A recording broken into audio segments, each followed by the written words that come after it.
And there we go. We are live. And, I think because we both have control, like the master control panel in front of us and StreamYard, Sean, normally I'm always like on the screen where you're at right now. But I think because you're like in control of it just as much as I am, it put me over here. So either way, happy birthday. Holy shift. Holy shift. 1 year. Holy shit. Unbelievable, right? Yeah. I can't believe it. I know when we were hanging out uh, in Miami a few weekends ago and you told me the 1 year anniversary was coming up. I was like, You were like, what? Wow. yeah, because it goes so slow, but it goes so fast, you I'm know? gonna do this real quick here. I don't.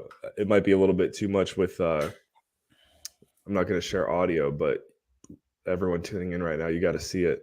This was, man. We were using Zoom, Zoom.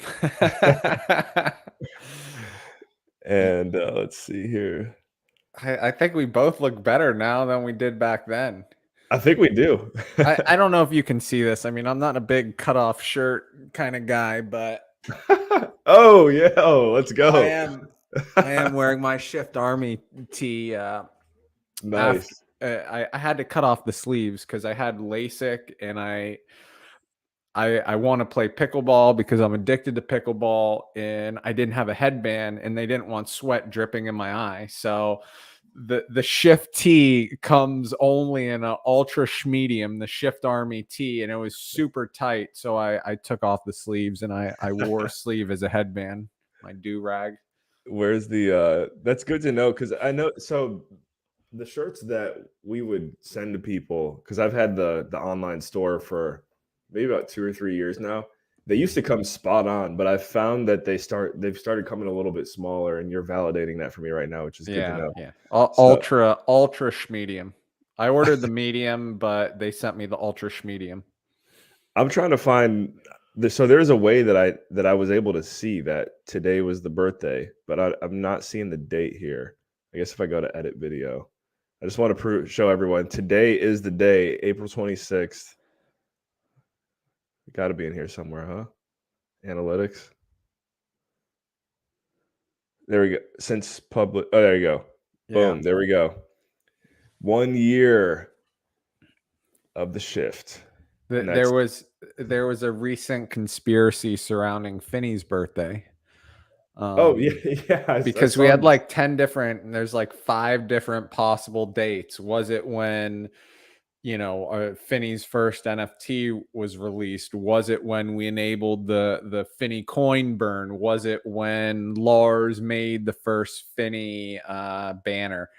So that there was debate. There's always conspiracy surrounding anything crypto related. I don't think we solved it, but this right here is in fact the 1 year anniversary. So happy to be here. Thank you, and yeah, thanks for giving giving me a shot to get on here and learn about NFTs. I still think in many ways, I mean, you would probably agree in many ways I'm still a noob, but I've come a long way as a noob. And one area that I definitely feel like I'm a noob in is a lot of what we have going on at MetaCollect. I know I've gotten a little bit hip to Mongs, and it seems like we've gravitated towards the ETH space. Maybe we should just rinse and repeat a little bit of our last interview, which is who is Finney. Now we got to talk about who are the Mongs, who are the Krunks, who are I mean, whatever. Like even the Crunk train happened. That happened when I was on the road, and I came back, and everyone went from Finney to Crunk.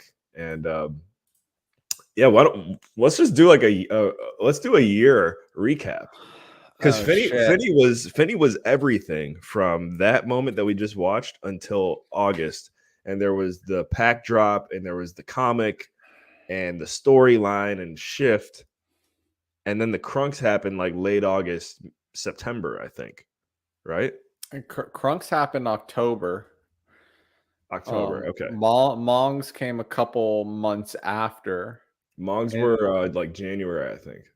then we now we've sort of had to find a way to circle the wagons. But if you want, I can go sort of touch on each project and how they came to be. Um, Is there a do we have a landing page where we can kind of look and visualize each project? I mean, maybe metacollect.com. We actually have a new oh fuck did I we actually have a new website that is launching, I think around this time next week. And Yeah, this is it. These are the okay, so it's 4 brands. It's not as much as even in my head. I mean, we gotta get well, Gooball on this yeah, list, there's but, you more. know, And if you scroll down, I think it hits them all. okay. So, and you can go to the websites of each. But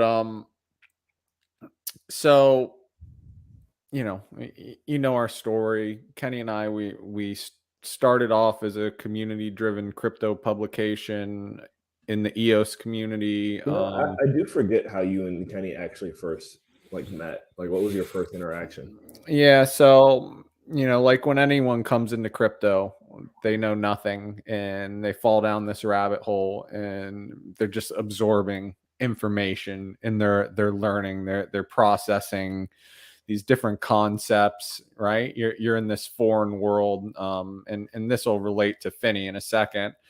So that was me. I got into crypto 2017. Couple years later, I kind of fell down the EOS Dan Laramere rabbit hole, which was pretty fascinating. At the time, EOS was, a top 4 market cap coin. There was like tremendous excitement. There was some really bright minds. Even today, the people that have stuck around, like really, really bright, sort of revolutionary minds. And I was just learning. I wasn't really saying much. I didn't have a voice. I was learning over time. I felt like I knew enough to start having a voice, to start having an opinion. So I started writing. At the time, Kenny had retired from, or he was painting. He had a painting business with his dad, but he also had fallen down this EOS rabbit hole. We didn't really know each other at the time. We sort of knew each other. You'd see Kenny's name pop up in Telegram, and Kenny decided to start a blog, a personal blog called the EOS Writer. And he started writing articles, and over time he realized that there was interest from the community to also start writing articles, so he rebranded to EOS Writer. And that was around the time I was ready to have a voice. I sort of had a writing background. I hadn't done it for years, so I wrote an article, EOS related article, and Kenny and his crew published it, and it was well received. And projects started like contacting Kenny, hey, we'd like this writer to write for us, or write some stuff for us. We'd like to commission him. So Kenny at that point reached out to me, and we connected. It was a deep connection right from the start. Because like I was in the electronic music world and had electronic music website that like curated electronic music and had this big community. And when I found crypto and I had kids and stuff, I sort of fell out of that scene, but I had all these regrets and all these things I would have done to sort of expand upon the fresh beat. So when I met Kenny, he was ready to take that next step. We both saw eye to eye on the fact that this isn't going to be a one blockchain wins all scenario. Like when I first got into crypto, it was very, very tribal, and you like picked your chain just like you picked your favorite football team, and you got behind that team, and every other team sucked. But Kenny and I kind of realized we saw things differently. You started seeing the bridges being built, and you saw enough turnover, chains come and go, and you kind of saw the demise of EOS after so much energy and excitement, and how it was all sort of wasted. And we wanted to get outside of EOS. We want to bring our brand to all of crypto. So I had these ideas for Crypto Writer, and how we could expand beyond EOS Writer, and Kenny had some of the similar ideas. So we were just talking. We spent a year um developing this idea for a community driven like publication where you elevate and communities elevate content. Is pretty cool. It was a publishing platform, and it was going to start with crypto. And right when we were getting ready to pitch our idea and try to raise funding, COVID happened, and we weren't sure what we were going to do. But our pitch got in front of the CEO of Voice, the social media platform created by Block One. Anyways, he loved the idea. He said, rather than launch your own platform, launch your publication on our new platform, which we did. And they funded us. That was around when I think I first met you guys too. Yeah, I think a little later. So it was supposed to be a 2-year deal. And after 1 year, they pivoted to become an NFT platform. We sort of dug our own grave there because, you know, at the time NFTs were becoming a thing. All our writers were writing about it, and we started falling down the NFT rabbit hole.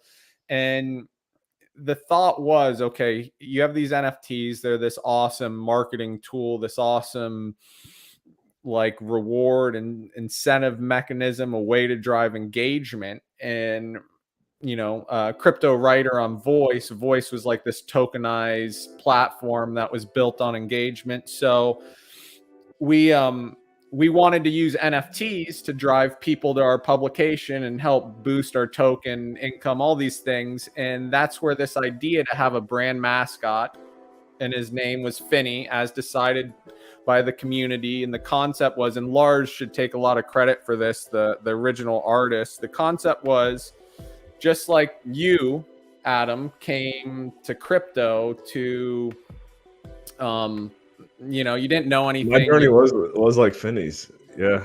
Yeah. So just like everyone comes to crypto, they don't know everything and they take this journey. Why not present this journey as this gold android who comes to Earth to discover crypto, and he's getting scammed and all this shit, and he runs into this villain, Peter Schiff, which you ended up naming your show after. And Schiff comes and tries to I always have to say it's even better that I've actually met the guy and he wasn't very nice to me when I met him. Like it's perfect. Yeah. Perfect. So the Schiff comes and he tries to pull Finney in all these different directions and scams him out of his gold and tries to scam all this stuff.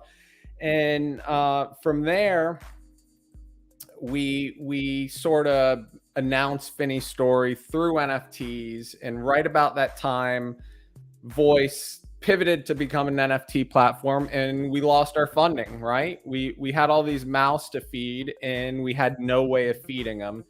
And you know, what do you do? We had all these big plans for Finney and NFTs, and man, we lost our funding. So what do? We just forged ahead and went with it. And sure enough, thanks to this amazing community that rallied around, you know, this idea, the hero's journey, and Finney, you know, Finney coins. if you don't know what Finney coin, if you're watching this and you don't know what Finney coins is, let's just say it's like good crack. It's an NFT that people burn and they get their Finney, and we had all this gamification. Yeah, y'all got any more than Finney coins? But the cool thing was we found a way through NFTs to keep our dream alive, of finding ways to drive blockchain adoption through the masses and continue to pay our writers and bring in people like you, or discover people like you, Adam, and bring you on board to launch your own shows and go on your own journey. So I mean, that was like the Finney chapter, and Finney is always going to be our heart and soul, right? Where it started. You know, without a doubt, that's where we, you know, he's deeply tied to our roots and will always be a part of everything we do. But right, Finney got us to here, but our vision is way out there. So how do you get there? And I'll be the first to admit we made so many mistakes. I don't think people realize that, like, in crypto, when you're pioneering new concepts, and you're experimenting and trying to do these things, there's no like handbook. There's no one saying that, hey, don't do this or do this differently. So when you look back in retrospect, it seems so obvious. We should have done this, or we could have done this better. But it sort of is what it is. And we went off, we minted Finnies on Ethereum. It didn't go great, right? So we sort of doubled back, found an opportunity on Terra, and that was off to a flying start. But, for a number of reasons, us being overextended, having too many things going on, which is a common theme, that didn't go great. Well, it went great, but it could have been better. And then with Mongs was amazing, and we explored like a whole new side of crypto, this meme coin side. We really learned a lot from that. I give a lot of credit for the Mongs because they are part of the reason we discovered a way to sort of circle the wagons and like redefine ourselves, right? MetaCollect is the evolution of crypto, right? Or Infineon, and it's a much better evolution, a much more powerful evolution. And we've spent the last, I don't know how many months developing this whole new brand and all these new concepts. And I'm really, like Kenny said the other day in the chat, like I've never been so bullish about what we're doing. Now, it's super tough for outsiders, right? Like even you, who's kind of got one foot in the door, like you hear you hear little signals here and there, but it's hard for you to understand exactly what's going on. And I feel it's all I know is Mongs paid for my Coronas in Miami. Oh yeah, Mongs. You were buying me drinks. It was good. It was nice for once. I think though that we are at the precipice of something awesome. When you combine all these communities, like I woke up this morning and I went on Discord and there were 300 plus messages. I cannot remember the last time there was that much engagement in Discord. And what I think it is people, as we start sharing what we're working on, people are getting excited and they're starting, you can see people's minds working. Like you can see people start like digging into what we're doing, and they're seeing the possibilities, and they're making suggestions, right? And again, like what people need to understand with crypto, like people get upset when teams don't follow their roadmap exactly, or the goalposts get moved. But what people have to understand, this is a relentlessly evolving space, right? You want to build, there are projects out there. There are a lot of NFT projects out there that are fine with just doing the NFT cliche checkbox, right? Mint NFTs, do an airdrop, launch a DAO, print merchandise. That'll get you pretty far, right? Yeah. But I always feel like there's a ceiling to that. For some projects, it might take him to the moon, sure. But at some point you hit a ceiling that, like we don't want to just do what everyone else is doing. We want to try to do something revolutionary. We want to continue on our mission to drive blockchain adoption to the masses. And that isn't easy, but we're dead set on doing it at all costs. I'm ready to move to Wynwood. Yeah. Right? I keep pushing on it. I think we've got some awesome ingredients. Like all the development we're doing is, development sucks because it doesn't happen fast enough. But I think when everything comes to fruition, it's something we're going to be really proud of. And it's something that's going to allow us and our community to take the next step, whatever that next step is. Like we're getting closer. I don't know. It's been a wild ride. Tell me about your ride, right? This is the Shift 1 year anniversary. This isn't Sean's wild night out. Sean's 2021 in recap. Yeah. Well, we definitely gotta maybe I had a blast that last night in Miami and Cuban time, all that. I'm definitely ready to come back, and I will be back in fall. So before we do anything, I think probably the most iconic soundbite of the year from the Shift is this one. Today, burn this thing. And I just realized I might have been sharing.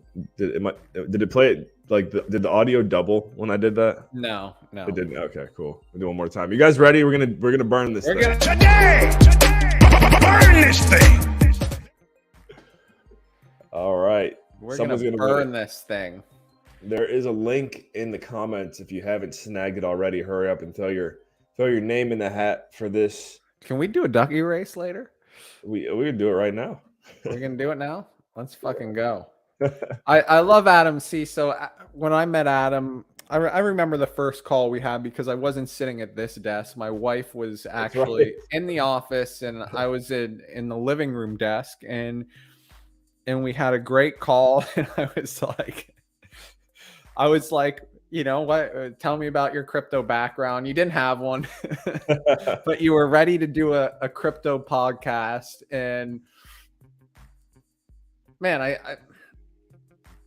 I respect people that are willing just to take the plunge, and I wasn't that person till more recently. I was always sort of introverted and like, it took Jimmy and Corey, Jimmy especially, to be like, hey, come do a show with us.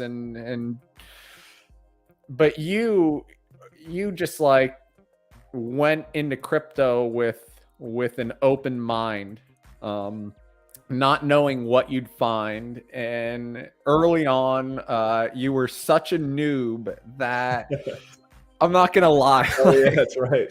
Like I'd be tuning into the Shift staple, a Monday staple, and you ask these questions.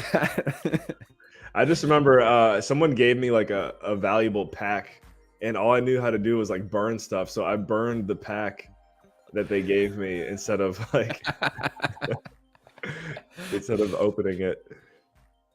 But shout out to Atomic Hub, who now has in many cases like an open pack feature on their interface now, because that was definitely not a thing even a year ago. You had to like go to the hosting website or whatever to unpack a lot of things. But as I say that, I realize, Sean, you've been a little bit of out of the wax space, because I remember you in Miami, you're like, so what's going on in wax? Yeah, no, tell me about it. It's it's a serious bandwidth problem. We're building this cross-chain rewards platform that's going to tie all our NFTs across all our chains together. But my mind has been focused on like how do you, so we've lived in this like sort of crypto bubble, we've spent time on Wax, on Terra, explored Ethereum, right? These are all things that we wanted to do. But now, like, how do you make all this that you've built more tangible, more real? How do you pull everything together and connect it to the physical world? Oh shit. There he I think is. I have to reshare my sound. I just realized. No, we have the I saw have the someone turned it video. into a GIF. It's uploaded on the StreamYard. Oh, it's actually in the. Oh, it's probably in the one with Jimmy, huh? Hold on, let me. If you go to brand, That's great. I did not know it was in here. Hold on. oh, I can add it again. Let me just There add it it is. There to it- this No, one. I see it right here. I Okay, see you it. got it.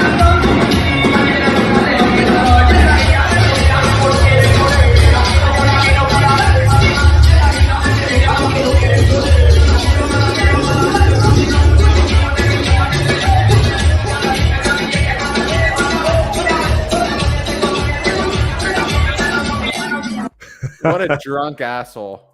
What a drunk asshole. I Who think is that guy? the best thing, guys, is that move that you see Sean doing there.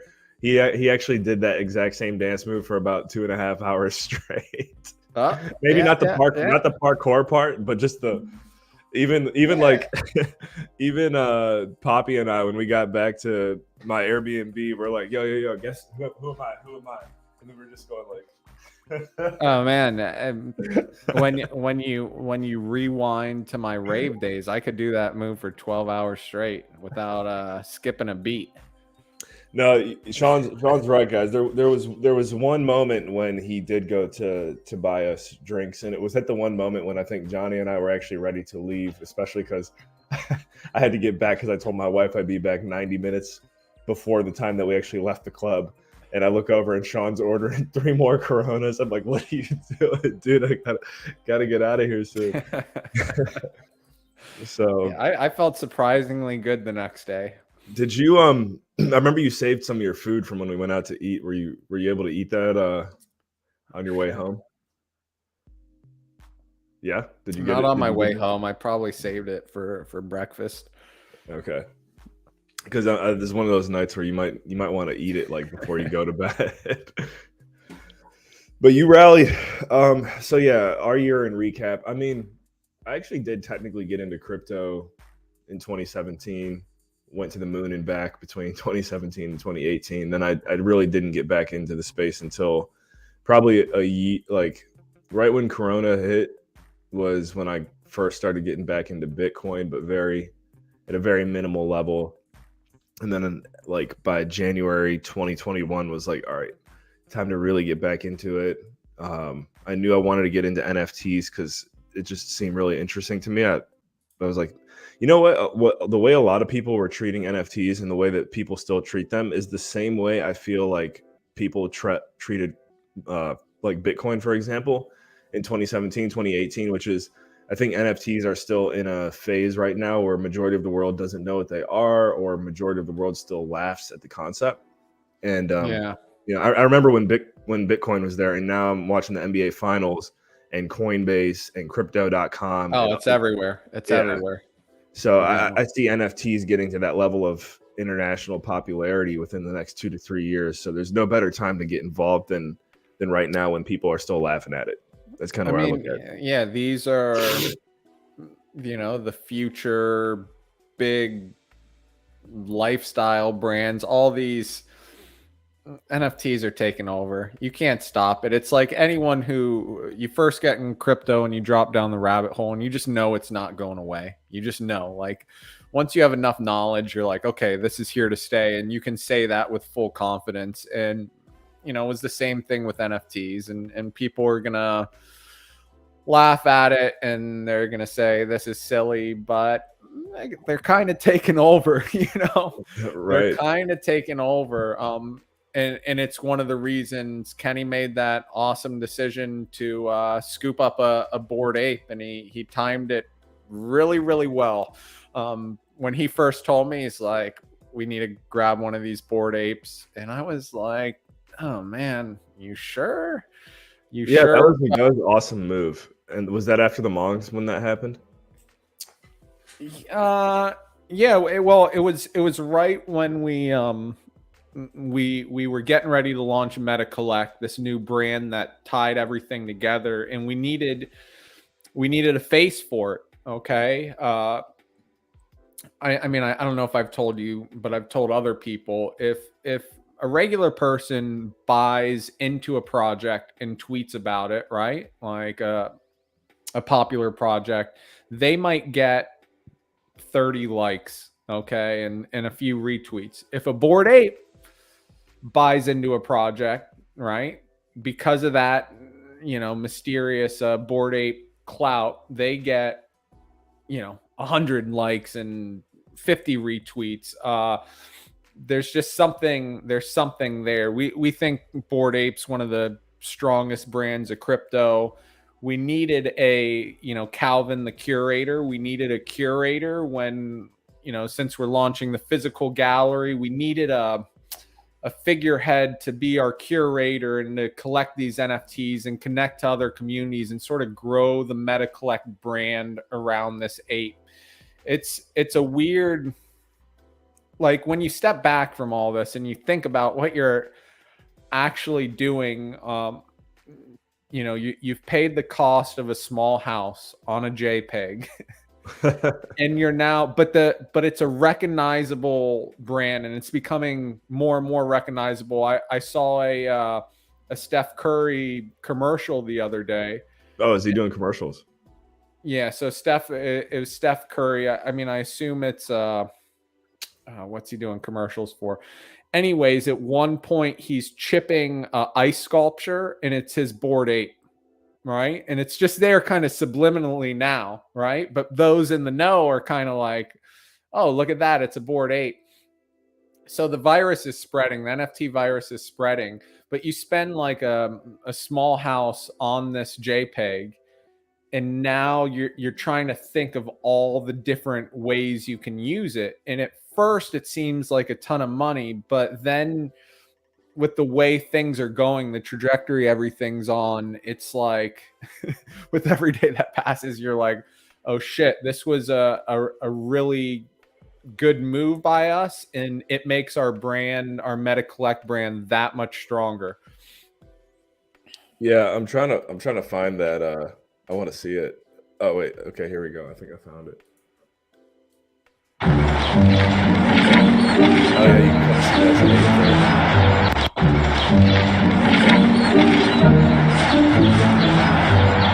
Is that too loud?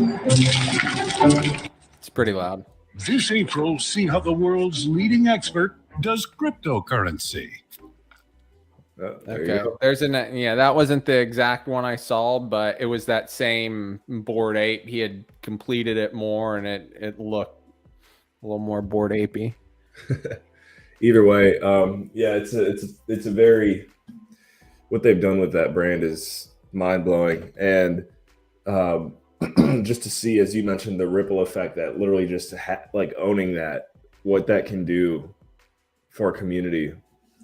Calvin's a perfect example, right? Like, I think he has the most active Twitter in the MetaCollect circle, right? Or maybe it's one of the Mong ones. Krunks has them. Well, oh, you mean active Twitter? I mean, Mong, in terms of engagement, Mongs crush it because, like I said, when Kenny and I went to Mongland, the meme coin world, it's a different world out there, right? All these meme coins are being pumped by memes and like community, like this ravenous community that's just like, it doesn't stop. They just keep going hard, that like they go really hard. So they're still going hard, right? But now they're going hard for Mong / MetaCollect. So they're awesome to have, because whenever you need someone to engage a tweet, and to pump anything, like you're just like hand it to the Mongs and let them take care of business. Is the Mong weekly schedule still on point? Oh, the space raids? Yeah, so those of you who don't know, and we need to expand this now. I think it's time. Every week on Monday and sometimes Thursday. Yeah. I don't know when that one's from. It's from March. Yeah, every week on Monday and Thursday they do space raids, which is pretty cool. which basically, we've had it kind of transition from the shift over to the raids. So yeah. So you pop on your Mongs PFP. We can, if you don't have a Mongs PFP or want to use any meta collect PFP, I'm sure it's fine.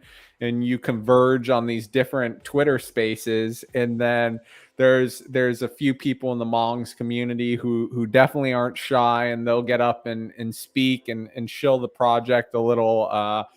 Sometimes it's awkward, sometimes it's uncomfortable, sometimes it's hilarious. I They don't know do if you some saw this yet. I don't know how to make my screen bigger. How do I make this bigger?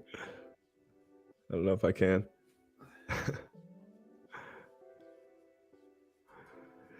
Elon reached out to us after Twitter. He said, "Hey, Chet, I'm sure you've heard about the Twitter buyout. Don't worry, your verified check mark is in the works. Anyways, as you know, I love the Goo Balls project, and I'm kind of on a spending spree. LOL. Would you and the boys accept a 3.9 million for the Goo Balls IP? The new Twitter board is interesting in adding a Goo Ball to every account. Let me know what you think." And you know what? We love everything that's going on right now with Twitter, but we actually had to respond to Elon and say, "Nah, we're good. We're good. We're not going to sell Goo Balls to Elon Musk." So, Goo Balls going hard. Goo Going Balls hard. Goo Balls have that viral when Goo token. That's right. We are definitely. Look, Adam, you got to talk to the meme coiners. You got to talk to the Mongs. Ask them what the potential is for a Goo token tied to Goo Balls, and maybe we launch that token and they moon it. Maybe Goo becomes the next Sheeb. So we have an approach on our team. We call it the Futures Relic approach because he's the first person that really reached out to us to collaborate. And we could tell that Futures was very passionate about Goo Balls and everything. And we're like, look, we like this guy. We know no matter what, like, he means no harm. He just really wants to collaborate. So we're like, look, here, you take whatever you have in mind for Goo Balls. If you think it will work, you have the thumbs up from us. Go do what you want to do. Keep the profits. For us, it's just getting the name and the brand out there. That's all we care about. And he went and he did a nice, cool blend, and it got stakeable on our planet and all these things. We're like, all right, nice. Now, moving forward, I don't think we're going to tell anyone, take the Goo Balls brand, take it and run with it and, like, keep all the money. Like, right, we do want to be businessmen when we can. But if you have an idea of a Goo Balls collaboration with the Mongs, I think we would want to take the Futures Relic approach, which is outsourcing as much as we possibly can, because whatever community we're going to be collaborating with, the people who are already active in that community, in this case the Mongs, are going to know what the Mongs want more than me, Chetty, or Keegs would, right? So if you think a Goo coin is something that should come to fruition, let's talk. Goo it up. But would it be, I would wonder, if there's a Goo coin, would it be on ETH? I mean, that's typically where meme coins are. Okay. All right. Find success. I think we would almost prefer that, because what we have going on Wax right now, we want to make sure that our community is clear that, like, this is, at least right now, this is a Wax-based project. We don't want to start making the exact same thing. We can do a Goo token on Wax. Well, I'm thinking Just has lower ceiling. Right. No, I think a Goo token on ETH would actually probably be our preference, because if we start making Goo tokens on Wax and stuff, it becomes way too much work for us. And not to say, like, we just want to keep it as simple as possible. So if you've got a team or a squad or someone who understands how this game works in ETH, then Chetty, Keegs, I'm sure you're listening right now somewhere out there. Sounds like we might need to have another team meeting here pretty soon. I mean, where did the Goo come from? Where did the Goo Ball? We actually have an NFT commemorating the creation of it. So it was buried in my wallet. So the way it started was we were in Crypto Girl. If you remember Ellie Gonzalez, her project, we were in the Crypto Girl Discord, and you may have seen this. I guarantee you've seen it before. There's actually a Discord default avatar that people can get when you sign up for an account that almost looks like a goo ball. I don't know if anyone knows what I'm talking about. There's a little Discord avatar, and I don't know.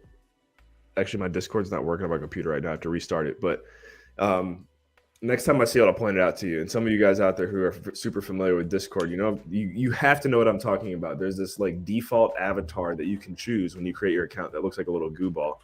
And Chetty saw that one day, and I don't know, he's just a creative dude. He's like, I want to make like a little avatar for myself, like the Discord one, but I want to make my own. And he made a little goo ball. And then one of our friends from Ohio was in the stream in the Twitch chat and commented during the stream like, "Hey, I'll make my own crypto Twitter," because we were trying to get people in our friend group to make crypto Twitters. He's like, "I'll make my own crypto Twitter if I can get a little goo ball avatar like Chetty." That's when goo ball was first said. He's like, "I want a little goo ball like Chetty," and then we just started cracking up. We're like, "That's a great name, like goo ball."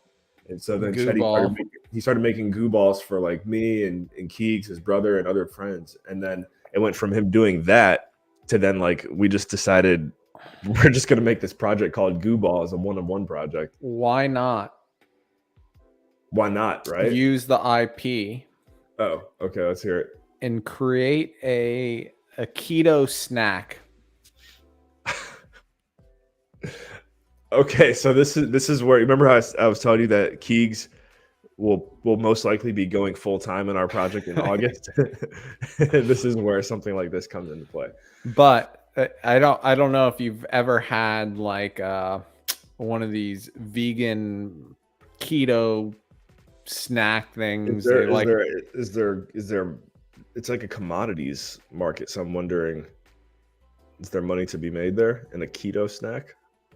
Well, I don't know. Probably. But all I know is that every time I've had one of these keto snacks, it's been these little goo balls. And they're like, that's exactly what I You have to show me what you're talking about. I don't know what you're talking about. Yeah.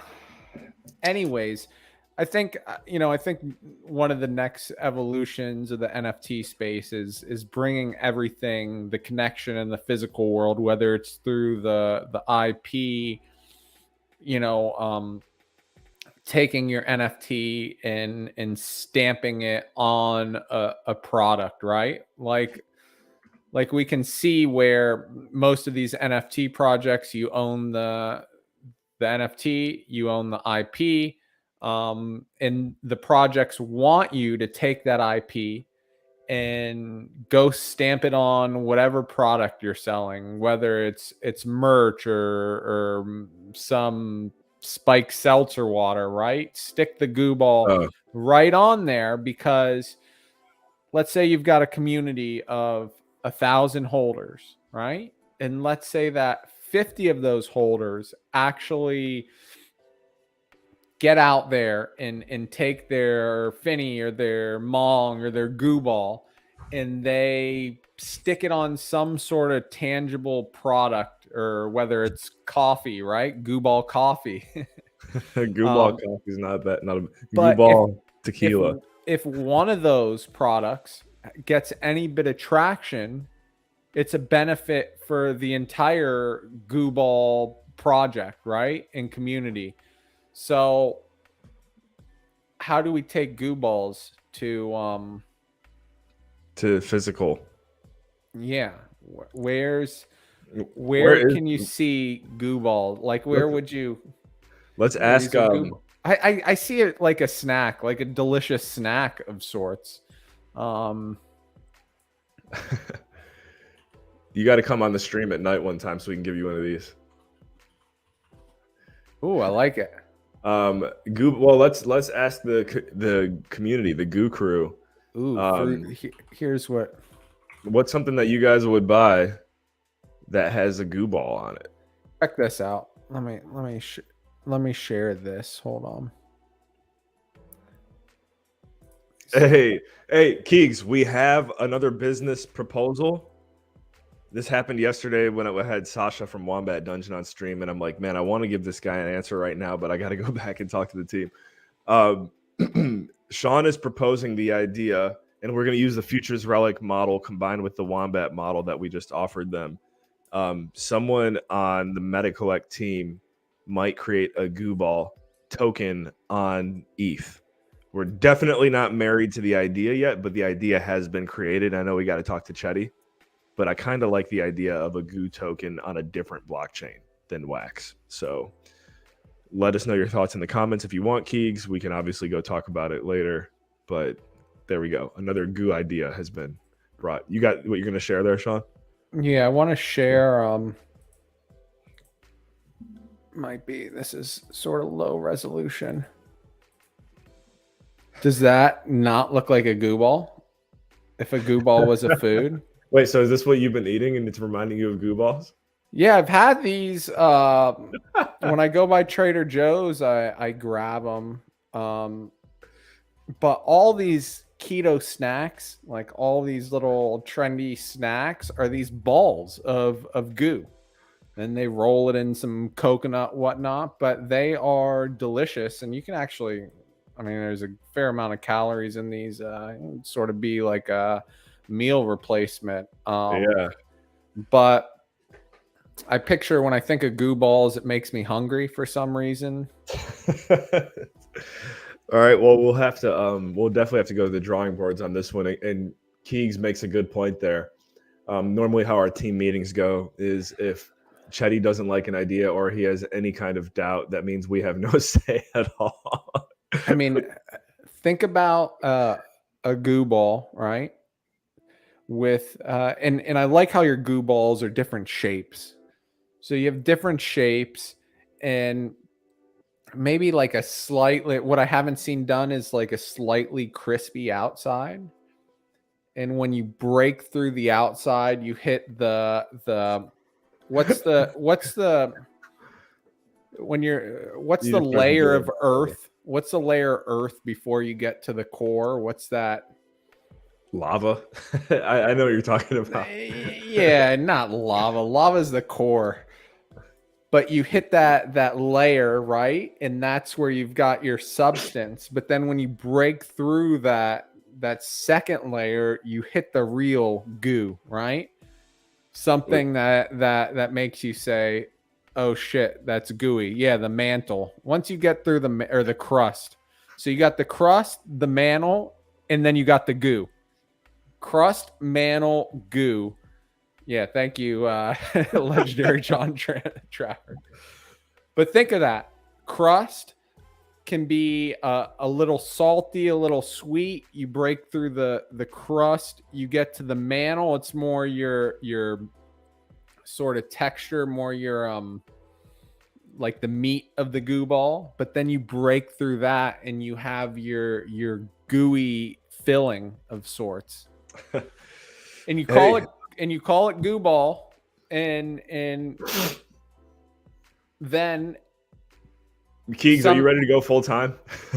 Yeah, and when you randomly generate, because you're going to be selling millions of these packages of goo balls, and you randomly generate a million. Doesn't he creates the goo ball? So this is where we could be wrong, but we definitely take a lot of pride in, to our knowledge, we are the only one-of-one project that all of the one-of-ones are actually being made live on stream. And the only way you can get one is to really be plugged into the community. Like, no one's going to be able to just someone probably could walk into the marketplace and buy one, but you're going to have to pay like $1 million if you want it. Right. So we just want the number one focus of the one-of-one piece, really all of the work that we put out. This is a premium product. This is a premium product. This is a premium product. That is like the number one message we want to send to our community and those who are looking at anything tied to goo balls, as this is a premium product. This is, if you're looking for something that's shill, you're going to have to go somewhere else.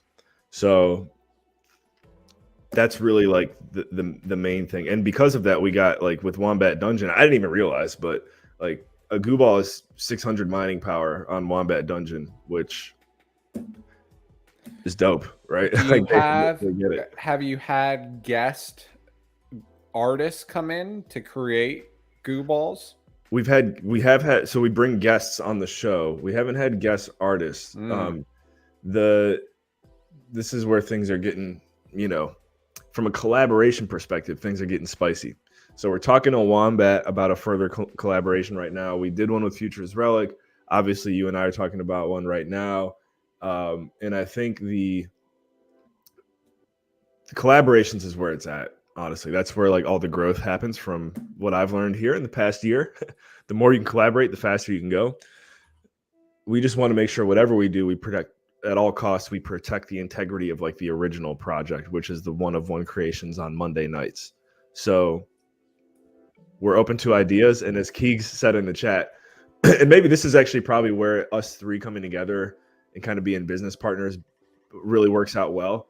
Because I'm definitely a full send type of person. I rather just take action. I think probably similar to you, and just say fuck it and just do it and figure out what works. Whereas Chetty is like complete opposite of me. He's got to analyze everything, and if there's any smell of a doubt, he's probably not going to want to do it. And then Keegs is like, we've called Keegs a fence rider since day one. Keegs is the middleman. If Chetty's ever like not on board with something, he'll convince him. So. There you go. For anyone out there who wants to collaborate with Goo Balls, that's what the structure of our team looks like. I'm normally a hell yeah. Chetty's skeptical McGee, and Keegs is somewhere in the middle. So pitch us your ideas, and hopefully we can collaborate. MetaCollect being the number one place that I think it would make most sense for us to do it, especially if you guys are looking to bridge us into ETH, which I have no idea.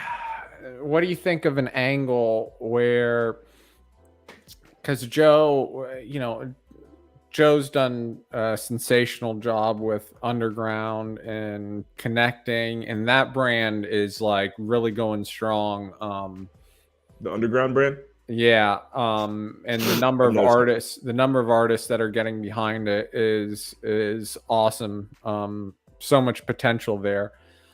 But I think there is, in order to grow the Goo Ball community, right?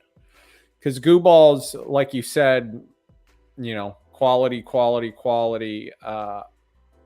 So you don't want to memeify it in a shitty way, but it does have this like memeability to it. But what if you connected with artists that have followings, okay, and started bringing them on the show? How often do you do the shows? We do every Monday at 9 p.m. Miami time. Okay, so maybe once a month you bring one of these artists on the show to do a Goo Ball live. You get their community tuned in to what's going on with the Goo Ball, and then you auction that off, and it'd be cool. I'm not gonna lie, that's what's worked the best. Like our highest selling Goo Ball, which is in the 4 digits of wax, was when we brought Miss Teen Crypto on the stream.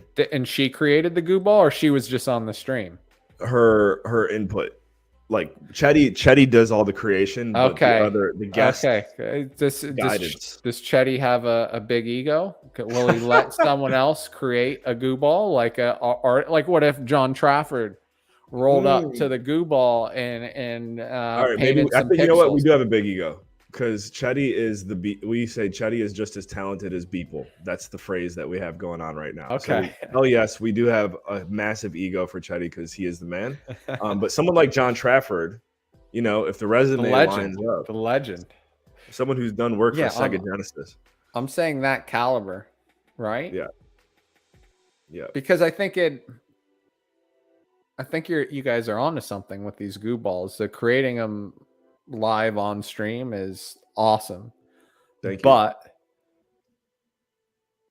what if once a month you started bringing in these artists and they start talking and it starts growing, right? Because their communities are now tuned in, and then it gets to a point where next thing you know, X Copy's rolling in to do a glitch Goo Ball. you know, and So it's one like tripping collab. everyone out. What I envision is, so one collab a month, um, maybe one collab a month where we, again, I can't help but put an emphasis on the ability to outsource the heavy lifting to whoever we're collaborating with, giving them the primary benefit of the revenue share too. I'm just going to share something that blew my mind the other day, and I didn't even realize it. And I shared this on our team meeting with Chetty and Keegs, and I found that in many cases, actually, sharing certain secrets actually helps elevate the entire space faster than just trying to be like, oh, let's keep it to ourselves. So, and this isn't even a secret. Apple went from like whatever it was in the world to a top 3 company in the world, maybe number 1 now as far as market cap, when they created the App Store, and then they gave 70% of revenue from the apps back to the creators. Like, there's so many other people out there that would have done the complete opposite, which is keep 70% and then 30% to the creators. Apple blew up when they took that model. And that's like 1000% the approach that we want to take, is you do the heavy lifting, you leverage the brand, you build it on your own blockchain, you get the thumbs up from us. Just remember to slap that goo ball on there and send us 30%, and we keep this thing rolling. Yeah. So, what do you think? What do you think the ceiling is on Wax? I'd be lying if I didn't say we're obviously aiming for the top. We want it to be the biggest project there, and that's going to take massive amounts of work. And there's other guys who are insane with the one-of-ones, like Senior Lupe, who would take us a while to catch up to. But I think the ceiling on Wax. So I'll never forget when I first got into Wax, I saw some of this stuff on the Uplift selling for like 300 grand US. I don't know if you remember that. Like, some of the stuff on the Uplift was like 6 figures for sale. Do you remember that? Did you notice that? I mean, I remember Jimmy giving us 20 plots and it being worth like 20 grand. I remember that, but I could see. Yeah. So 6 figures is definitely attainable. But I think in Wax, 6 figures, 6 figures is common, I think, in OpenSea. I don't know OpenSea that well. Obviously, Bored Apes are going for like 6 figures.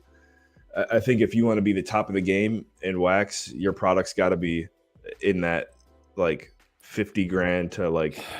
Has anyone in Wax though been at the top with a in recent, like in the last year, has anyone in Wax gotten to the top that wasn't a play to earn? So, yeah, because the Uplift would be play to earn. I don't know. Is that a question that you think you already know the answer to? I don't know. I just Wax is always probably not. This is the. So Wax has created, like, they've carved out their niche in the NFT space.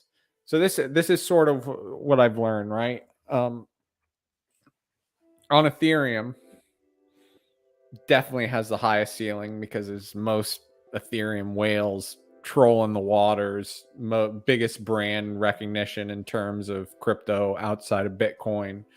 You've got it all. You've got art. You've got some play to earn, but the play to earn, if everything's on chain, it doesn't work well on ETH anymore because it just costs too damn much. But PFP projects do well. Some of the art does well, although a lot of the artists have moved to Tezos because of the inefficiency of the network.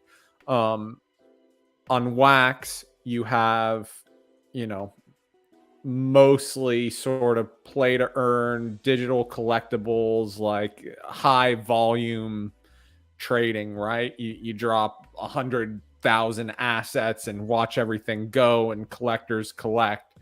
Then on Terra, it's like there's some money there. I think Terra's like early Wax days where things are sort of growing in waves. Our Terra is a blockchain called Proton that we're very close to stepping into right now. I don't know if you've heard of Proton. Are you familiar? Yeah, I know. Freddy Krueger. You know Freddy Krueger? Fred Krueger? I don't, but we're so I somebody that think we Fred Krueger was the Proton guy. someone that we grew up with. He's a few years older than us, but he has the number 2 volume project on Proton Chain right now, and Do you know what the volume is? I know that they did probably a 500,000 in revenue from October until about last month. Okay, So, nice. And what kind of project is it? PFP, it's called Peculiar. I'll share the link to their Telegram. Okay. So But it's a PFP project? PFP project, and yeah, he's I'd say a lifelong friend of ours. Like, we were never really tight with him, but then once we all found out we're in NFTs, we've had a few calls with him, and so he's giving us some guidance as we get ready to step into Proton. And that's the other thing too, is like that would be something where Chetty Keeks and I think we would take a more proactive stance on that particular project. But as I mentioned, like going into ETH, doing any type of collaboration aside from Wax and maybe this Proton move right now, you know, we're at capacity. We're looking to outsource. Yeah. I would just say, and maybe Proton is a cleaner slate for projects. Right. There's the room for growth. But I think one thing that hurts Wax is that they've sort of pigeonholed themselves into a niche. Whereas what? Like the gaming niche? Like the collectibles in the play to earn gaming type stuff, right? When you think of Wax, that's sort of what you think of. Atomic Hub, that's what it's built for, this high volume trading. There's more transactions on the Wax blockchain. Right. Yeah. So. Whereas like when I look at Terra, it's a sort of evolving ecosystem and it doesn't have an identity. So I think like if I were to create an identity for Terra, I think Terra should be good. Like the identity should be being good at everything, being good at art, maybe not great at art, right? But having good art, having good PFPs, having good play to earn, because there's definitely money there for a Gooball project. I think it's smart if you're exploring something like Proton that isn't like NFT wise locked into a niche in a way of thinking and a type of collector, right?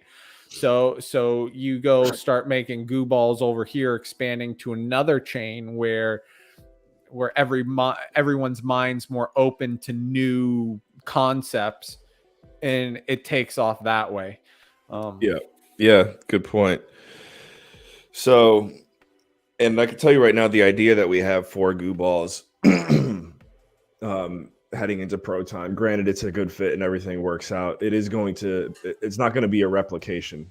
And I don't know. I actually don't know how it went for Finney, but like I know from Wax and EOS and even going over to ETH, it looked like the whole concept and art behind Finney stayed the same. Am I right? Like so Finney on ETH upgraded art, right? It was a more modernized Finney, better traits, sort of more variance in the way it looked. ETH specific, where I think we screwed up by going to ETH when we went to ETH is so take this, think about this.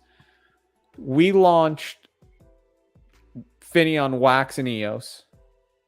It was the first or the second randomly generated project on both chains. It had this cool gamification burn mechanic, which everyone loved. Which is still really unique to the project. Like, yeah, right. It's super unique. It's ETH Finney 2 has it. It's super unique. But when we launched on Wax and EOS, this was before Bored Ape Yacht Club even came to be. Right? We launched before so we were way ahead of the game. Man, you know, I remember. My feeling is, if we would have launched first on Ethereum, but that wasn't our space at the time. If we would have launched Finney when we did on Ethereum with the same mechanisms that we ended up launching ETH Finney on Ethereum with, it would have gone off. But that delay over a few months and Bored Ape Yacht Club takes off and all these other projects start doing thing. And then we come to ETH and we were late. But Finney in many ways is, EOS Wax Finney is somewhat revolutionary in the mechanics and what it was at the time. Like, still people haven't, the whole concept with the burn and the metals and the starting with the Finney coin and the story like that, it was ahead of the game, right? It was ahead of the game, and that's why people fell in love with it. We just did it on wax, and it's a lower ceiling. And again, Kenny and I, our vision has always been like, we don't want to be just on one chain. Like, we want to reach the world with this stuff. So how do you get there, right? And it takes all this trial and error and different steps. I feel like we're getting closer, but we've been first. We've made some smart moves. We've been early on a lot of things we've done. We've been sort of ahead of the game, but some of it's hard work. Some of it takes being at the right place in the right time and like everything coming together. We have all these ideas to build on Terra, but finding a good Terra dev like a Nathan or a John Williamson on Terra is not an easy task. The devs there are just not, the documentation's not there, the devs aren't there. What you'll get with Proton is, because Proton is my understanding, it's another EOSIO chain. A lot of the people that are behind Proton came from the early EOS days, right? So these are pretty advanced minds. I get Proton confused with one other chain, but I think Proton focused on like really good user experience.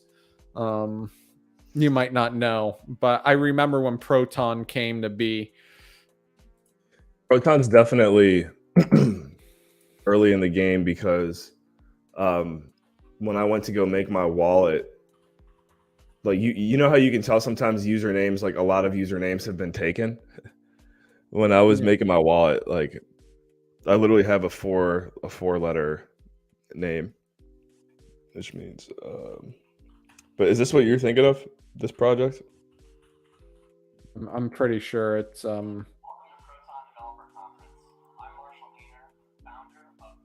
Marshall Hayner.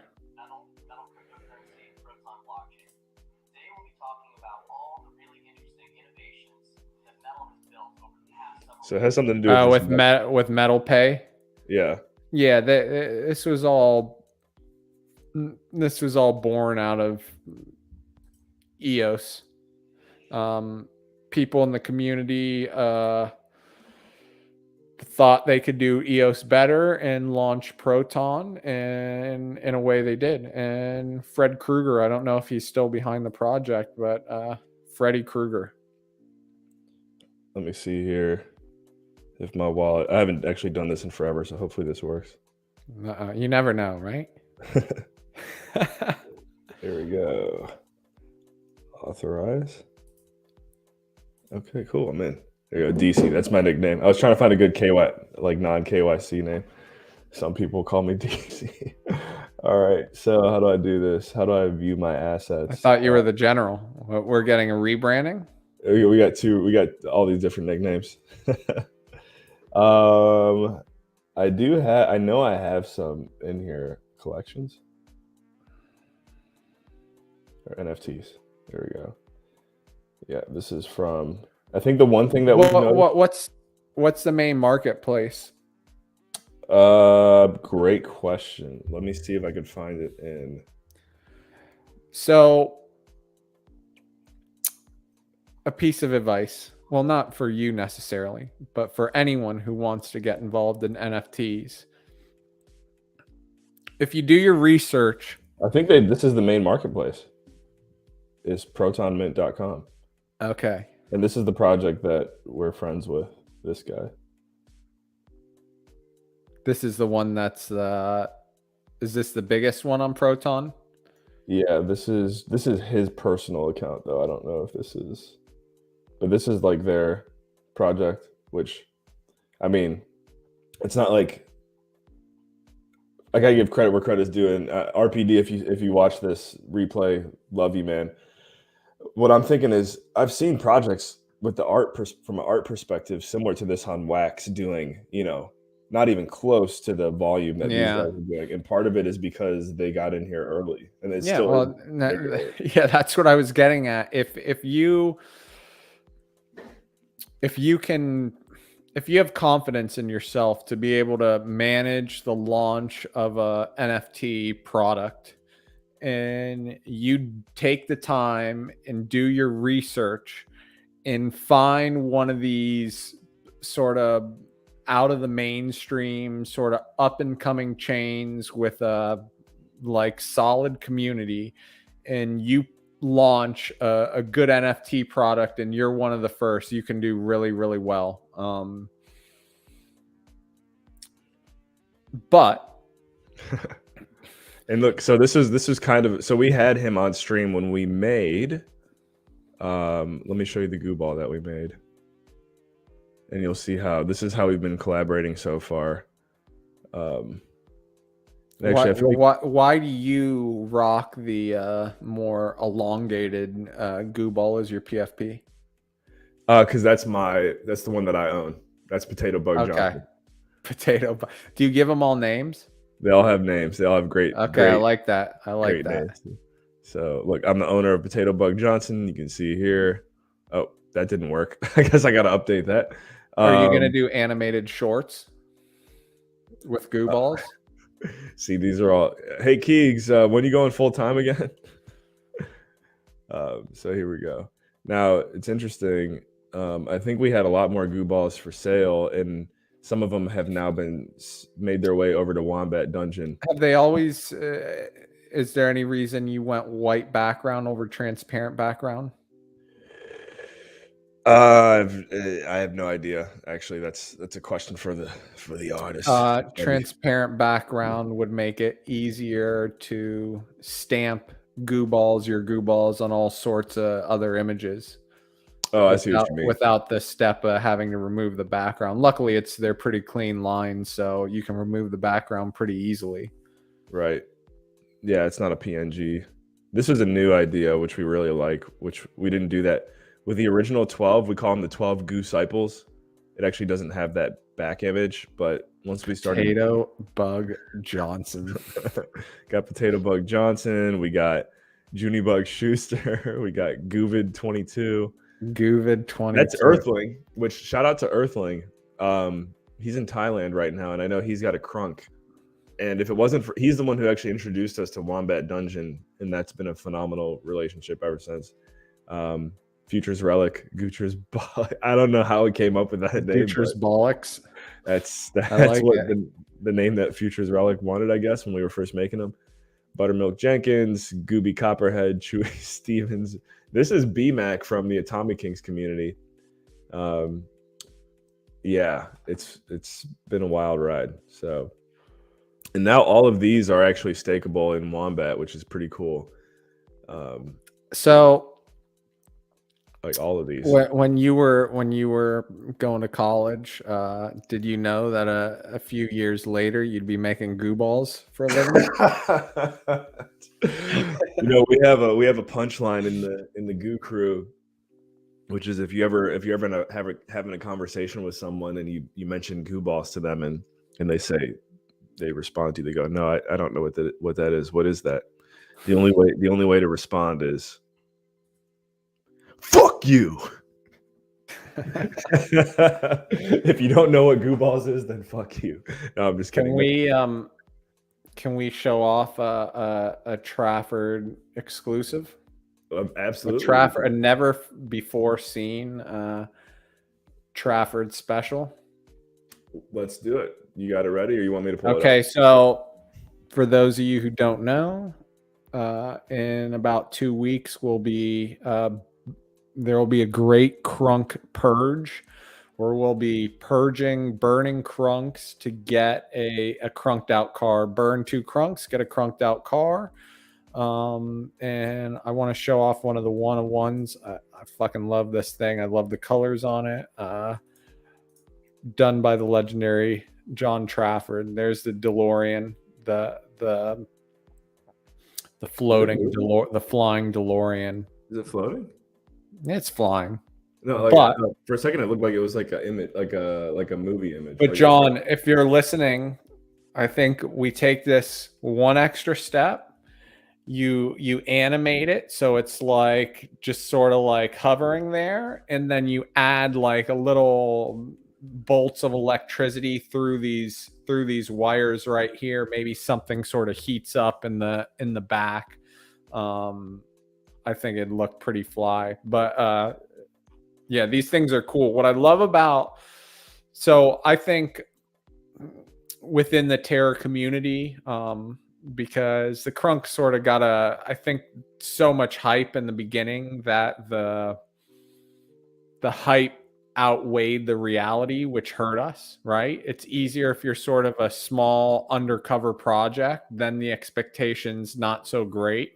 Whereas when the Crunks came into Terra, we had 15,000 in the Discord, and it was the end of the first wave, and everyone thought the floor was just going to go through the moon like the couple of big previous projects before this, and it was a bunch of people just looking to flip and no patience, and they left. Anyways, I think Crunk artwork is original, like everything Trafford does. I think everything we do, but Trafford's doing it is like super original. Whether it's Finnies with their different metal bodies, it's like super original. Crunks have their own super original vibe. With these crunked out cars, like when I look at the art, I'm like, this is so fucking dope, right? Like it is. And you look at all these other NFT projects, and they, not Goo Balls, but all the other ones, every other one, they remind you of something else you've seen before.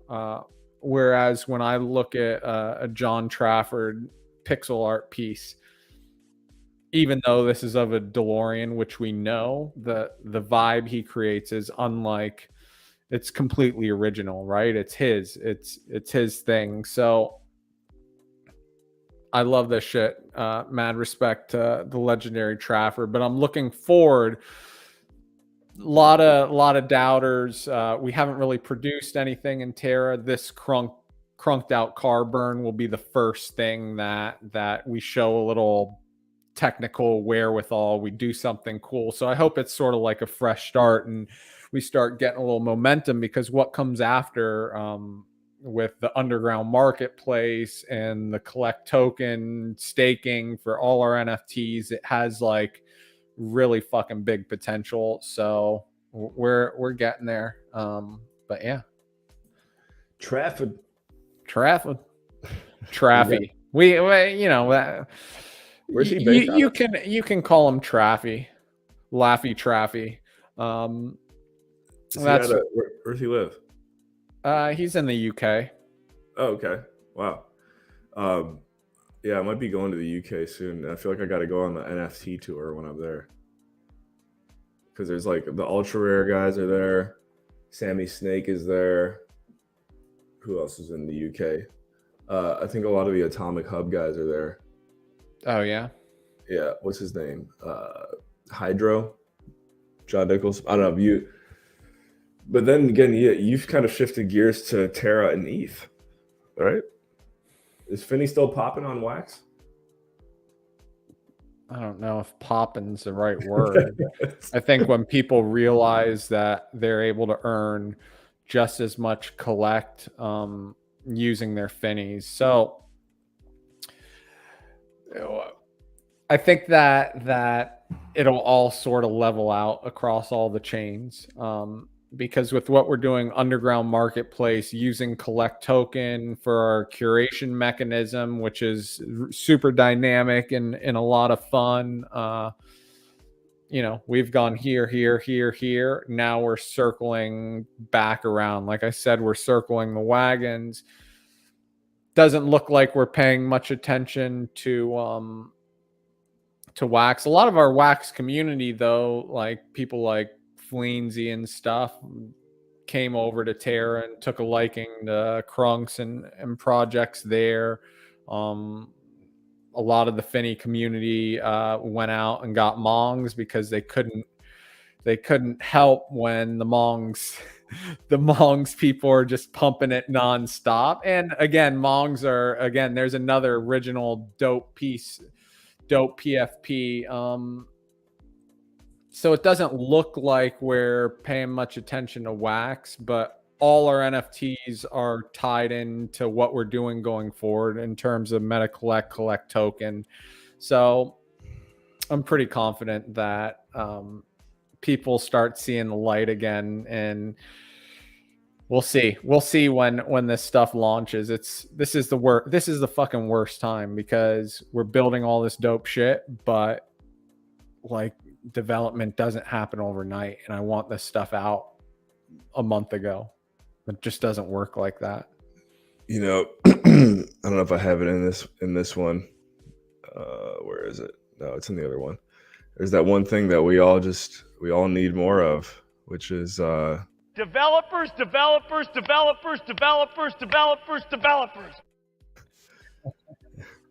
And now he owns the Clippers.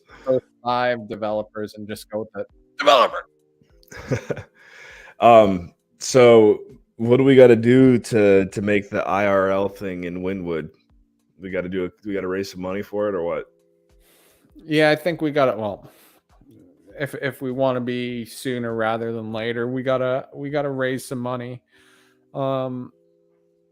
Because right now we've basically reinvested everything back into our current planned future. But I think there's huge potential with what we were talking about, what you messaged me with again. What we're doing, what's so cool with it'll be the first permanent NFT gallery in all of Australia. It'll not only be a place to show off our NFTs and to have NFT gallery events, but what city? It's Sunshine Coast, which is right outside of Brisbane. Okay. Sunshine Coast is the I get confused between the Sunshine Coast and the Sunny Coast. There, I think. What do I know? I'm sure there's the Australians could answer, but there are areas. I don't know if they're cities. They're areas on opposite sides of Brisbane, or here's the sunny coast, and here's the Sunshine Coast. Yeah, I'm looking at it. It's actually that is the name of that is the name of it. Yeah. So, but again, it's not just having the gallery and having those events. It's, there's a big office area upstairs, and it's about connecting and getting crypto people to get together in the MetaCollect gallery office and work there and share ideas and build things together. The gallery itself, is what I think is going to attract a lot of curiosity. People that want to learn about NFTs. It's going to be sort of like this educational funnel where people come and meet and discuss and learn about it, but also we're growing our community, and we want to make all these connections and bring smart crypto minds to come build whatever our future is out of. That'll be sort of like a hub. And with Miami trying to be the crypto capital of the United States, why not do something similar?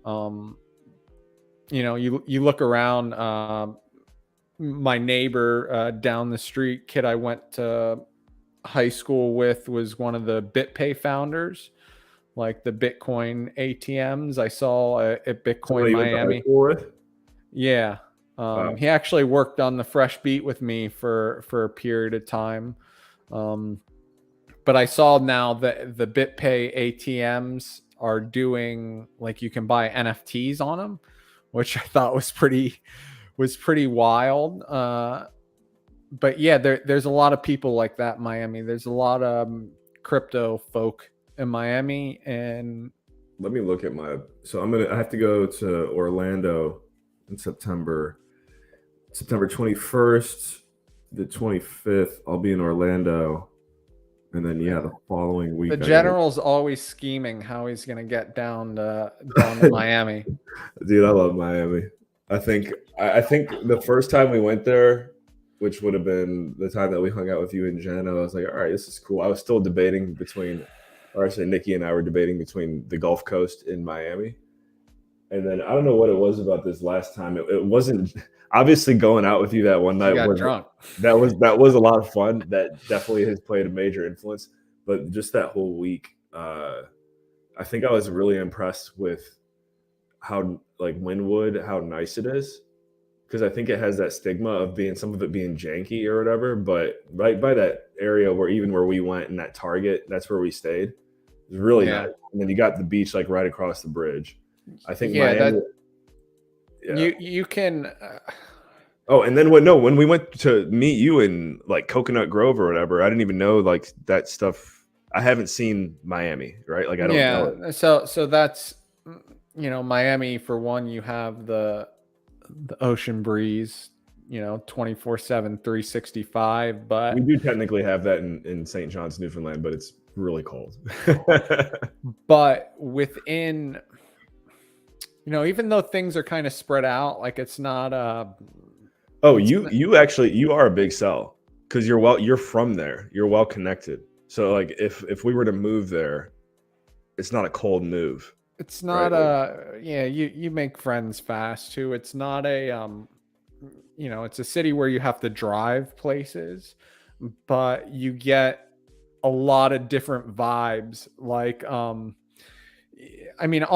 cities have these different areas that have different vibes, but it's just a ton of diversity, and a ton of you get a ton of art, you go to the beach, you get a ton of flavor. You go down south, it's all these sort of different like dope vibes that are intertwined. And being in a big city, it helps you think bigger. Because I remember when we went out to eat, you were telling us a few stories of people that who've become pretty successful in the crypto space and like kind of the life that they live at this point. And I guess I don't have to go to Miami to hear those stories, but it's just you feel it more in the moment. And yeah, just some of the stuff you were talking about is like things that I would have never been able to imagine because I've never heard of it before. Right, like you were telling your buddy who's got like I think he's got like some like massive screen TVs in his house because of something that he always wanted. It's just like little stories like that. I'm like, okay, that's the energy here.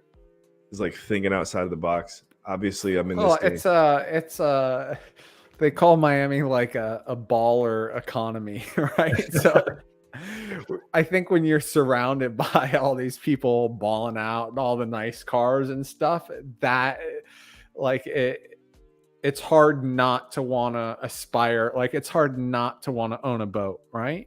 Even though I don't own one, I will never because I have friends that own them, and that's a lot easier. And it's miserable to have to deal with that. I'm not really into like boats, but it's hard not to consider sometimes, oh man, it would be kind of cool to have a boat and just have the freedom. And like, even from my house, which is a little further south, we're a couple miles away from the marina, right? And if I can drive 5 minutes and pull up and get out of my boat and just cruise around and have that freedom, like it's very sort of, it seems more and more accessible. Like all that type of stuff is very accessible in Miami. You can always kind of find what you're looking for. You don't have to look that hard to find it. I've never really lived anywhere else, but that's just the experience.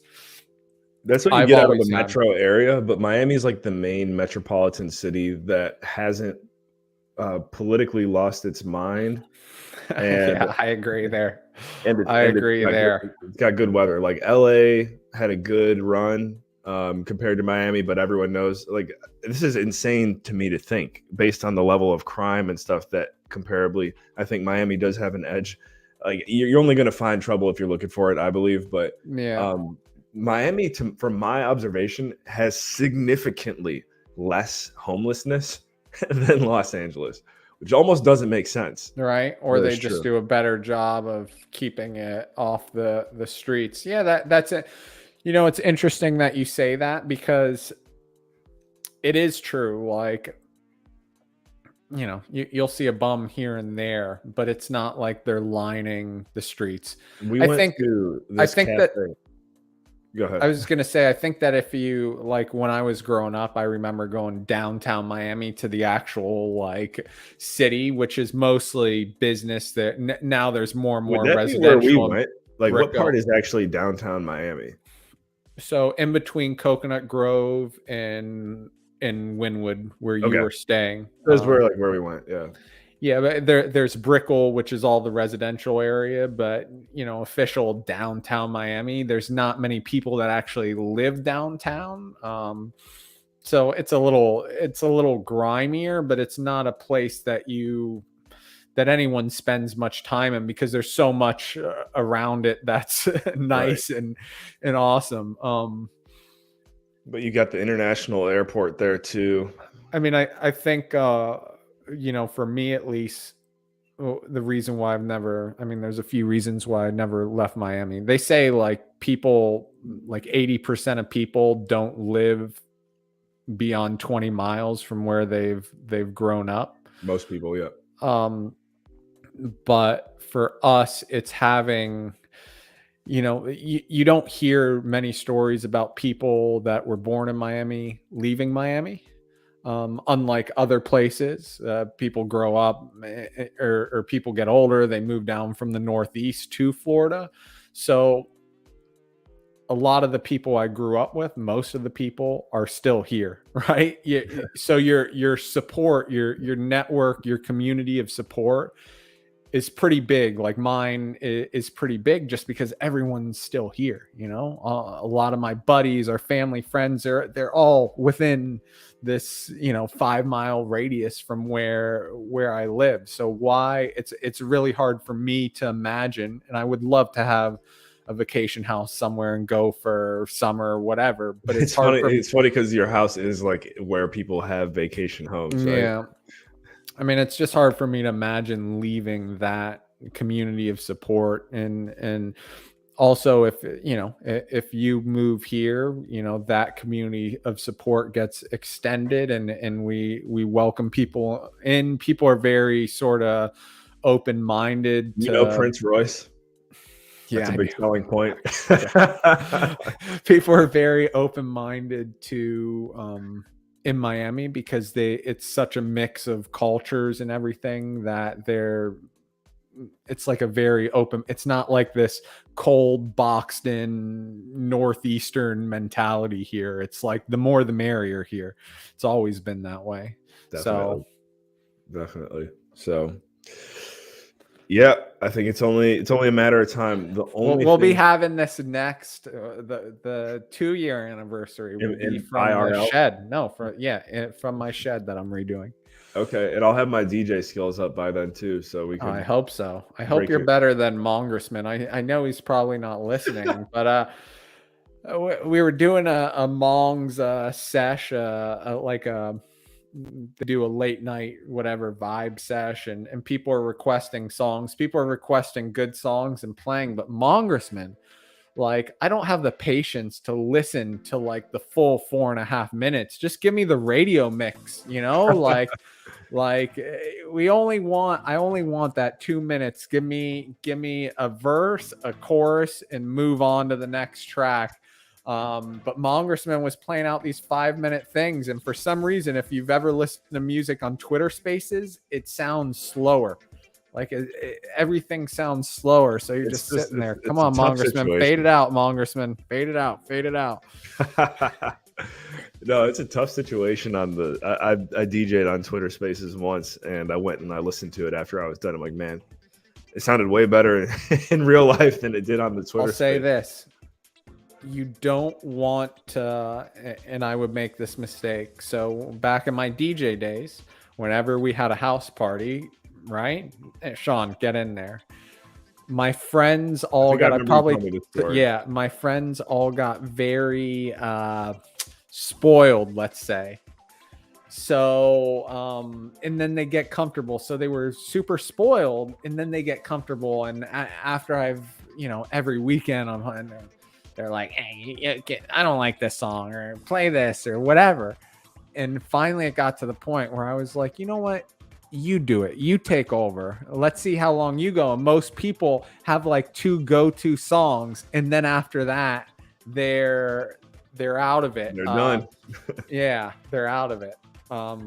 So yeah, be careful. Make sure that Oh, all your Mongersman's still friends here. know what they have. Yeah, Mongersman, get a simple. He's got a. I know he's got a keyboard. He just needs a simple controller, simple mixer, and just fade out after. You can do it, Mongersman. A mixer is nice. A mixer is nice. You know what it was? We were doing the spaces, and so many people were requesting good songs that I just wanted to hear everyone's request that was in the space. But when you're letting songs play out for 5 minutes, that's like you could get 2 for 1, You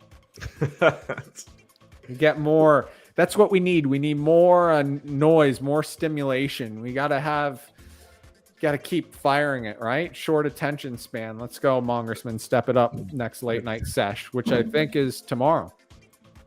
Tomorrow, what time? Let's get a marketing push out there for that one. Yeah, Mongersman, what do you got for us? I'm gonna pull up Mong's Twitter again. There's a Twitter. We have a Space Raid Twitter account, which they should follow because it keeps you updated. Let me grab it. Oh, the actual raid Twitter. I think I have seen that. Here, I'm gonna pull an Adam Do it. while we wrap this thing up. Adam, what's been the biggest lesson you've learned over the last year in crypto?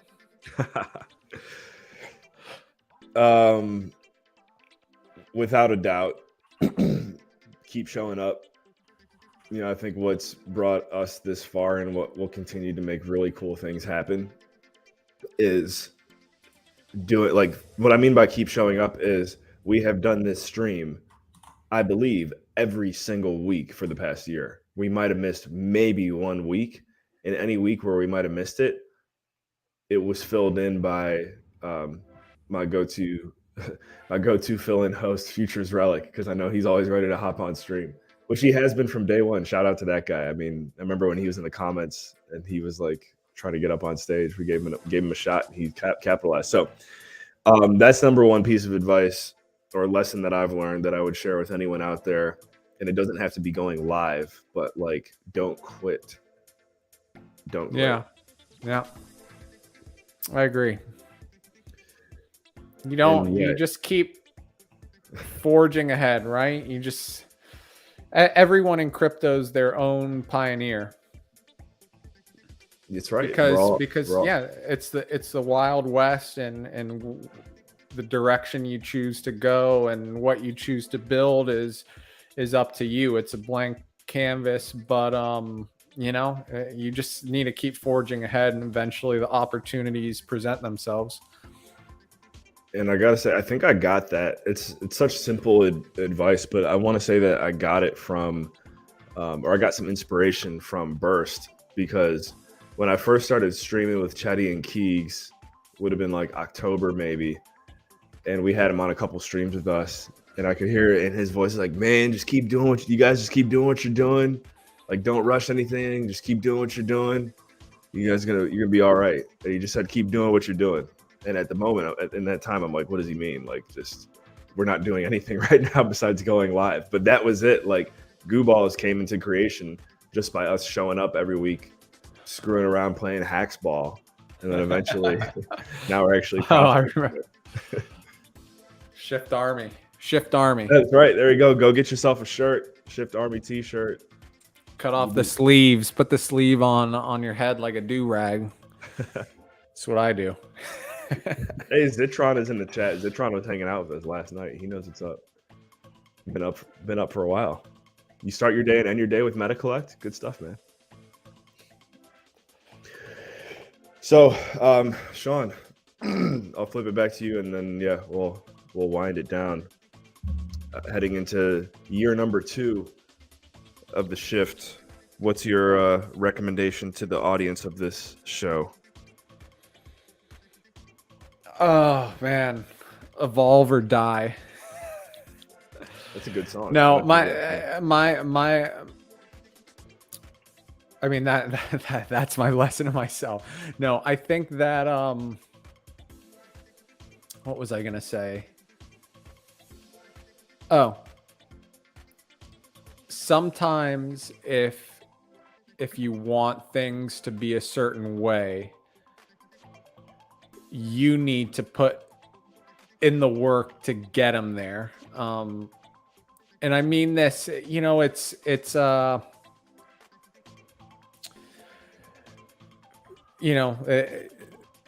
people have these expectations of the way things should be, or the way they want their crypto journey to turn out. But some people don't want to put in the work. It's not like you said. I mean, I guess this relates to what you're saying. You were here every week, and when you weren't, someone else was. But the show must go on. And if you're building anything, it's real easy to criticize people and projects for what they haven't been able to do, but what have you really done to help that cause? Like, have you put in the work? We're in this crazy space, like I said, and it's evolving at an incredible rate. And if everyone, right, worked as hard as I feel people like you or people like Burst, right? If the people supporting the project were working that hard, the project would blast off to the moon without a doubt. Never before has, this is a Web3 where communities are driving this thing, right? We're in this new world where like communities have stake in the project and are driving it. So as part owner of a project, right? If you own a company or you own your own business, you will do everything to see that business succeed. But oftentimes people own a stake in these Web3 companies, right? They own the NFTs, they own the tokens, but they are not willing to do anything to see it succeed except complain when things don't go that way. If everyone could be in agreement that, hey, if we really want this thing to go the way we want it to, we're willing to put in the work and help it get it there, it would absolutely 100% get there without a doubt. So, what's it mean to be an investor in a Web3 project? The responsibility is divided amongst the entire community, right? The community has so much more reach than the individual founders or creators, but there has to be a determination, a grit to want to take it there, right? So I guess you got to ask yourself, do you really want it? I know I do. You really want it? I think that it should be a rule in the NFT space that until you become a whale, you got to be putting that work in. As far as it's really interesting that oftentimes the people that have the least, right, that work their ass off to to land one Hmong or one Finny, right, are the ones that are grinding. They're the ones in the trenches working the hardest, because that, they're the ones least likely to complain. They're willing to do what it takes. And there's actually there's a story. We're gonna take it. I'm General Moses, right? Might as well make it biblical. There's a story in the Bible, like Jesus tells a parable about how someone came to, like, oh man, what's the way to put it? I guess tithe, or they were giving back. They were giving back, part of their wealth to God, and some wealthy person came by, and we'll just give an example. Say his net worth was 10 million, and he gave a million, and then this widow comes, and all she had was like 2 gold coins, 2 Finney coins, but that's all she had, and she gave that, and Jesus, whoever he was teaching to, basically goes like, who is, in this case, who do you think actually is more all in? And it's like, it's to your point. It's the person who's scraping together 2 pennies to get that Hmong. That's truly the OG. That's truly the one bought in. So if that's you, congratulations. Keep being that person. We see those in our community too now, and it's awesome. It's awesome, right? It's awesome. I mean, I'm not going to name names, but there's a bunch of them in our community that have worked tirelessly, like for the entire year, and we do our best to reward those people. But hey, what our this whole mission of driving blockchain adoption to the masses, it's a tall task. It's a really tall task, and we can use all the help we can get. Right. And I remember when you first started doing the show, you're like, hey, if there's anyone that can help with just the Twitter, just the promote, like, people don't realize how like, if you're sitting around your computer all day and you're flipping NFTs and doing your things, hey, if you could also throw out a couple tweets for us, like, we would, and try to drive some engagement, we would be happy to have you, and we'd be happy to reward you for your efforts. Someone like Mongressman's been great.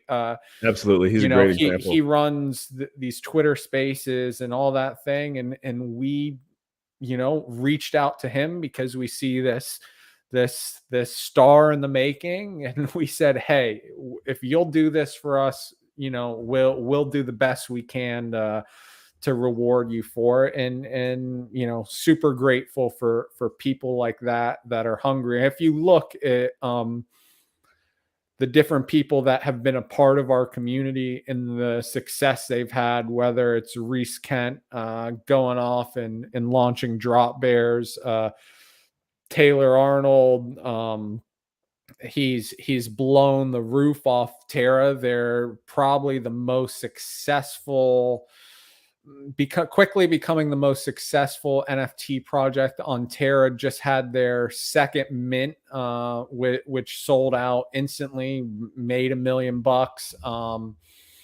But then now we've got B-Dub with Cypher Wars coming out in another month, and he's ramping up his thing. And that's someone who's putting the work in. Yeah, right? and I think that's going to be real successful. It's something different, like attention to detail. But I don't want to give ourselves too much credit.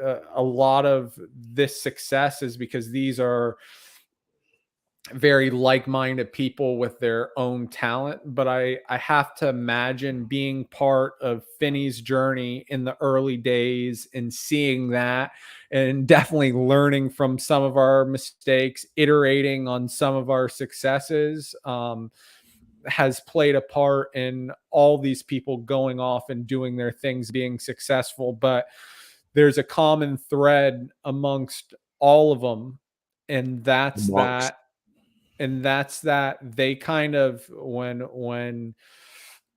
we first started doing what we were doing, they were integral part of our community, and they all sort of reached out and said, hey, we want to get behind this thing, and how can we help, right? And that got us to this point where we're ready to have our next evolution. But I mean, I think that's what I'm sort of most proud of, seeing people go off on their own, you know, and taking on, you know, you have to imagine that when these people were graduating college or first got into crypto, they never imagined that they would be not only launching projects, but launching successful projects, right? And here they are. So, you know, I think there's a ton of value to be had just being part of a project's journey, especially ours. So if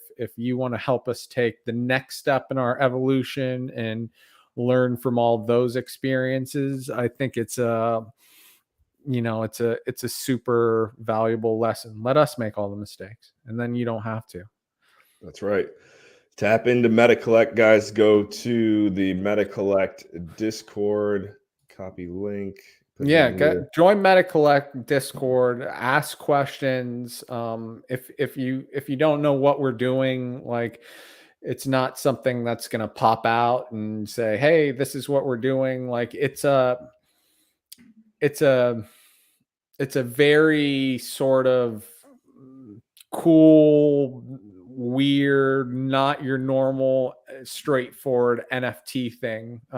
We tend to track sort of high level minds because the stuff we're doing is kind of high level, but we need those high level minds to join us and help us reach the masses and help us sort of fine tune our product so that it's relatable to all people. We just want to build cool shit at the end of the day. Yeah. All right. And we got to wind it down because I'm looking here and I got to. Yeah, you take a screenshot, take a picture on your phone, 1 year anniversary. I'll smile. I was saying, I got an upcoming call with you on shit. No, with you on Thursday. Okay. So there you go. Thought you were saying like right after this.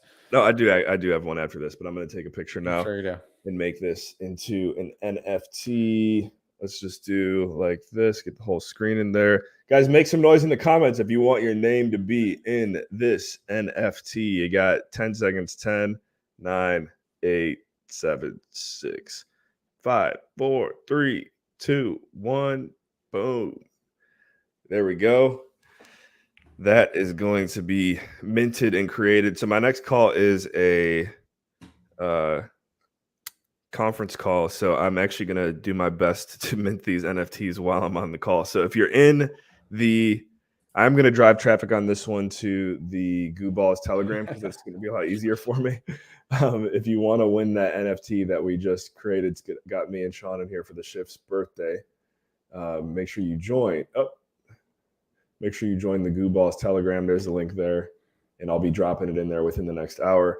Sean, thank you for creating this platform, and may many more General Moseses and Adams come along the way on this journey. Yeah, thanks for being a part of the journey, and we'll do this next year. We're doing it from my shed down here on. That's right. I'll let Nikki know. All right. Maybe we'll get Prince Royce a little guest appearance. There we go. Perfect. Sing a little. Anyways. Did I tell you, this is real quick. I don't know if I told you, we're actually looking at a temporary move to Calgary, like not long term, but six months to a year from now. We'll move in June. And Calgary's where Burst is based. That's not why we're going there, but it's a cool coincidence. So. It's the ice fishing that attracts. For me, it's the stepping stone to got to move. As long as I can get her out of Newfoundland, then we go here. And once I get her to Calgary, then okay, all right. Yeah. Cool. All right, y'all. Thank you for the happy birthday, Zitron, Etta, Meta. That's us. Dub, everyone, Space Cat. You guys are awesome. Shark Boy. We'll be dropping that NFT that I just took a picture of in the Goo Balls Telegram. So get in there. That will be stakeable on Wombat Dungeon and many other places. Make sure you also join the MetaCollect Discord. That's in the comments and the description. Thank you guys for tuning in. That's Sean. the creator of all this stuff. And then I'm the wave rider, General Moses, Shift Army. Get your t-shirts. Thank you for tuning in. And remember, in all you think, say, and do. That's right, Zitron. Take it to the next level.